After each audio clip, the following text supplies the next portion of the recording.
컨테이너선 한 척이 내뿜는 대기오염 물질이 승용차 5천만 대 분량이라고 합니다. 그래서 육지뿐만 아니라 바다에서도 탄소 중립을 위한 노력이 본격화하고 있는데요. 네, 오늘 과학의 달인에서는 친환경 시대를 앞당길 전기 선박에 대해 알아보겠습니다. 손홍관 한국전기연구원 전기은용연구본부장과 함께합니다. 어서 오세요. 안녕하십니까? 네, 나와주셔서 고맙습니다. 자, 전기 선박, 말 그대로 전기로 움직이는 배를 뜻한 텐데요. 기존 선박과는 어떻게 다른 건지 먼저 설명해 주시죠.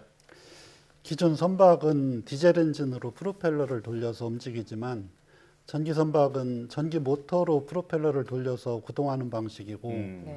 전기 모터를 구동하기 위해서는 리튬이온 배터리나 발전기로부터 전기를 공급받아야 합니다. 네.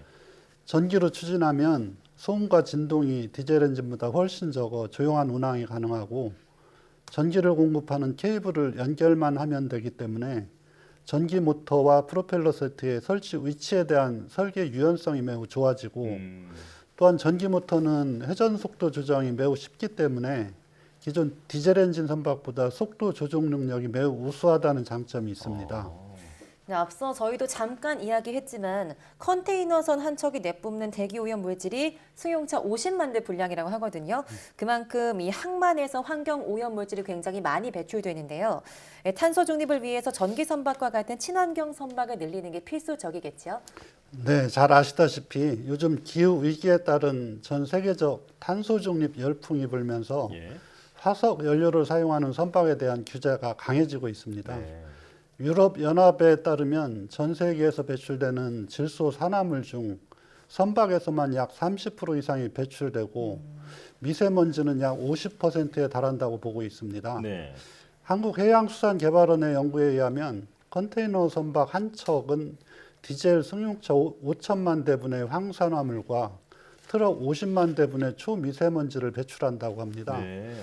이와 같은 상황에서 친환경 선박을 만드는 것은 필수적이라고 볼 수 있겠습니다. 현재 우리나라를 포함해서 세계 여러 나라가 매연 배출이 없는 선박만 연안에 접근을 허용하는 배출 규제 해역을 설정하고 있습니다. 예. 대기오염을 일으키는 함유량이 일정 비율을 넘어서면 항만에 정박하지도 못하는 것인데요. 예. 앞으로 배출 규제 해역은 더 확대될 예정이어서 화석 연료가 아닌 청정 대체 에너지를 이용하는 선박이 큰 관심을 받고 있습니다. 참고로 친환경 선박으로는 LNG를 연료로 하는 LNG 선박, 또 무탄소 연료인 수소 선박, 그리고 오늘 제가 이야기하는 전기 선박이 있습니다. 예. 지금 마지막에 말씀해 주신 것처럼 친환경 선박으로는 LNG 선박 그리고 수소 선박도 있잖아요. 예. 그렇다면 이 두 가지에 비해서 전기 선박만이 가진 강점은 뭘까요? 우선 LNG 선박은 저탄소 선박, 즉 탄소 배출이 적은 친환경 연료인 LNG를 사용해서 엔진을 구동하는 방식인데 네. 기존 벙커 CO 대비 황산화물과 미세먼지는 99%, 질소 산화물은 최대 85%까지 줄일 수 있고 예. 네. 연료 효율 또한 30% 이상 높일 수 있는 친환경 고효율 선박이지만 영하 162도 이하로 연료 탱크 온도를 유지해야 하는 설비가 추가로 필요하게 됩니다. 네. 반면에 수소 선박과 전기 선박은 무탄소 선박, 즉 탄소를 배출하지 않는 추진 방식이므로 적어도 현재 기술 수준에서는 궁극적으로 우리가 목표로 해야 되는 선박이라고 볼 수 있습니다. 네. 요즘에는 여객선이나 차도선도 뭐 전기 선박으로 바뀌고 있는 추세라고 하는데 실제 상용화되고 있는 전기 선박이 있을까요? 네, 일단 전기 선박 보급에서 가장 적극적인 나라로 북유럽 국가, 특히 노르웨이를 예로 들 수 있습니다. 이 나라에서는 세계 최초로 100% 전기로 움직이는 선박을 상용화했는데요. 예. 차도선으로는 앙페르페리라는 전기 추진선이 있고 관광 여객선으로는 피오르드 항만을 운행하는 퓨처 오브 더 피오르드라는 여객선이 있습니다. 예. 우리나라에서는 선박 해양 프렌트 연구소와 한국전기연구원이 공동으로 개발해서 목포시 외달도 노선에 운항할 차도선이 있고 또 울산시가 고래 관광선을 100% 전기로 움직이는 선박으로 건조하고 있는 중입니다. 네. 사실 전기 선박이 가장 먼저 활용된 분야는 국방 분야입니다. 네. 제가 앞서 전기 선박의 장점으로 첫째 조용하다, 둘째 속도 조정이 쉽다, 셋째 장비 배치가 자유롭다고 이야기를 했는데요. 네. 생존 능력이 중요한 잠수함이나 전투함 같은 함정은 전기 추진 시스템으로 개발이 되고 있습니다. 전기 추진 시스템은 기계식 추진 장치 없이 전기로만 함정을 추진하기 때문에 수중 방사 소음을 최대한 제한할 수 있어서 기밀을 필요로 하는 대잠수함 작전에서 생존성 확보에 매우 유리합니다. 네. 따라서 미국의 최신의 구축함인 주말트와 영국의 항공모함인 퀸 엘리자베스 등 선진국에서도 첨단 전투함을 전기 선박화하는 추세입니다. 네. 또한 미래형 최신 무기들도 전기의 힘으로 탄환을 발사하는 레일건처럼 대용량의 전기를 필요로 하는 무기 체계들이 개발되고 있고, 이들 무기를 함정에 적용하기 위해서는 많은 전기가 필요하게 됩니다. 함정을 전기 선박화하면 선박 추진용 전력과 무기용 전력을 상호 공유함으로써 이러한 무기의 탑재를 가능하게 하는 장점이 있으므로 국방 분야에서 계속 확대 적용되는 추세입니다. 네. 이 전기 선박 개발이 탄소 중립은 물론 국방에도 아주 중요한 이슈다라고 말씀을 해주셨는데요. 자, 이런 전기 선박 활성화를 위해서 한국전기연구원에서 전기 선박 육상 시험소라는 것을 만들었다고 들었습니다. 이곳이 어떤 곳인지 설명해 주시죠. 네, 전기 선박 육상 시험소, 영문 이름은 랜드 베이스드 테스트 사이트, 즉 LBTS라고 부릅니다. 말 그대로 전기 선박을 바다가 아닌 육상에서 시험하는 곳입니다.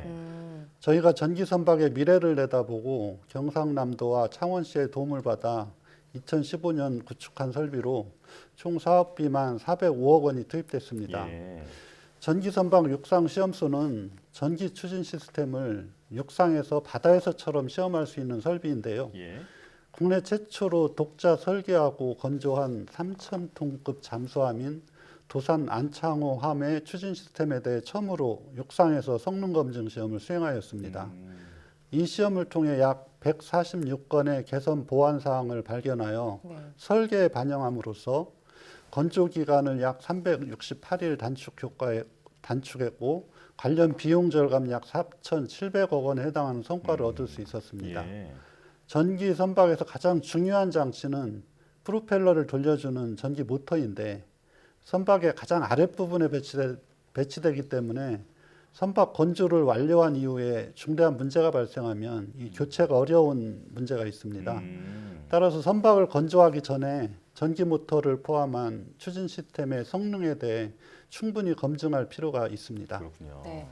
국내 이런 육상 시험소가 있으면 어떤 이점이 또 있을까요? 육상에서는 어떤 제품을 개발할 때 시제품을 만들어서 다양한 시험을 통해서 만족할 때까지 고치고 수정해서 성능이 충분히 검증이 되면 비로소 완제품을 생산하는 방식으로 진행을 하는데, 선박은 건조 비용이 비싸기 때문에 새로운 형태의 선박을 개발할 때 시제품이 바로 완제품이 되는 개발 방식으로 진행이 됩니다. 따라서 전기 선박 또 수소 선박과 같이 기존에 없는 새로운 형태의 선박을 개발하기 위해서는 육상 시험소에서의 사전 성능 검증 과정이 매우 중요하고, 이 과정을 통해 오류를 최소화할 수 있으며 눈에 보이는 선박의 성능은 물론 눈에 보이지 않는 비상시 또는 고장시의 성능까지 향상시킬 수 있게 됩니다. 예.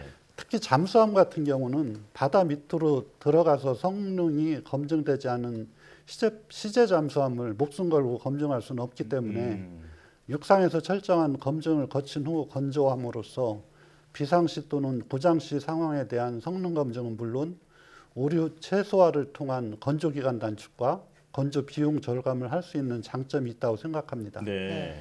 이러한 전기 선박 육상 시험소는 국가적 차원에서 미래 핵심 산업인 전기 선박의 주도권을 확보할 수 있도록 국가 기반 시설로 관리되고 집중화할 필요가 있으며, 우리 연구원이 보유한 LBTS는 세계에서 세 번째로 구축된 설비로서 그 의미가 대단히 크다고 할 수 있습니다. 그렇군요.